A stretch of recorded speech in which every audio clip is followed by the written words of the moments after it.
नाजरीन अस्सलाम वालेकुम। आप देख रहे हैं पीस पब्लिक न्यूज़। आपका मेज़बान मोहम्मद यूनुस ताज।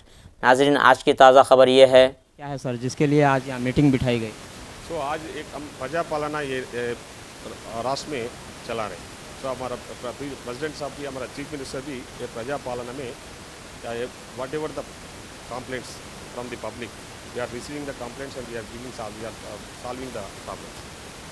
सो जो भी कंप्लेंट्स आते पब्लिक के लिए, वो कंप्लेंट्स लेके पूरा उसको जवाब दे रहे हैं। इसलिए आज कार्यक्रम रखे गांधी भवन में। तो बीआरएस बीजेपी दोनों के बारे में पूरा पब्लिक को मालूम है, वो लोग क्या चला रहे हैं, क्या कर रहे हैं। वो लोग दोनों मिलके काम कर रहे हैं, तो पूरा पब्लिक को मालूम है। यहाँ बीआरएस का ज़माना तो ख़त्म हो गए।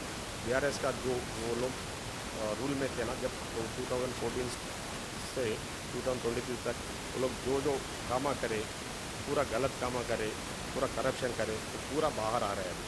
वो पब्लिक भी वो लोग को पूरा आंसर दे रहा है। तो बीजेपी के बारे में तो पूरा मालूम है आपको, बीजेपी क्या कर रहे हैं।